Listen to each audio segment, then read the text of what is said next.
En faisant appel de leur condamnation, les accusés n'avaient qu'un seul objectif, minimiser leur degré d'implication dans ce drame qui a coûté la vie au couple aonienne. Nous avons agi pour l'argent, disent-ils, sans réfléchir, nous ne voulions pas en arriver là.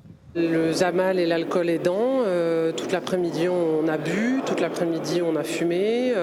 Et puis à la dernière minute, même quand il se met un peu en retrait, qu'il réfléchit un peu, on lui fait comprendre. Vous avez vu, il y a un témoin tout à l'heure qui est venu, une des complices qui a dit de toute façon on ne pouvait pas faire marche arrière parce qu'on nous l'avait interdit. Bien évidemment, il n'avait pas imaginé le déchaînement de violence qui s'en est suivi. La défense, quant à elle, ne croit pas du tout à la sincérité des accusés. Elle rappelle que ces derniers avaient bien planifié leur coup et qu'ils étaient armés. Je crois qu'il n'y a pas de prise de conscience de la barbarie qui a été faite. Il n'y a pas de prise de conscience qu'on a ôté la vie à des personnes, qu'on a détruit une famille. C'est cette absence de prise de conscience qui se traduit par l'absence de mots. Quand on leur pose une question, pourquoi avez-vous fait cela? Je ne sais pas.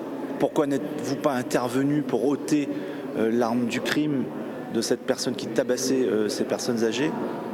Pas de réponse.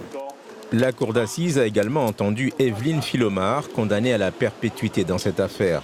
Mais la jeune femme n'a pas été d'un grand secours pour ses anciens complices. Je n'ai plus rien à dire, a-t-elle déclaré devant la cour.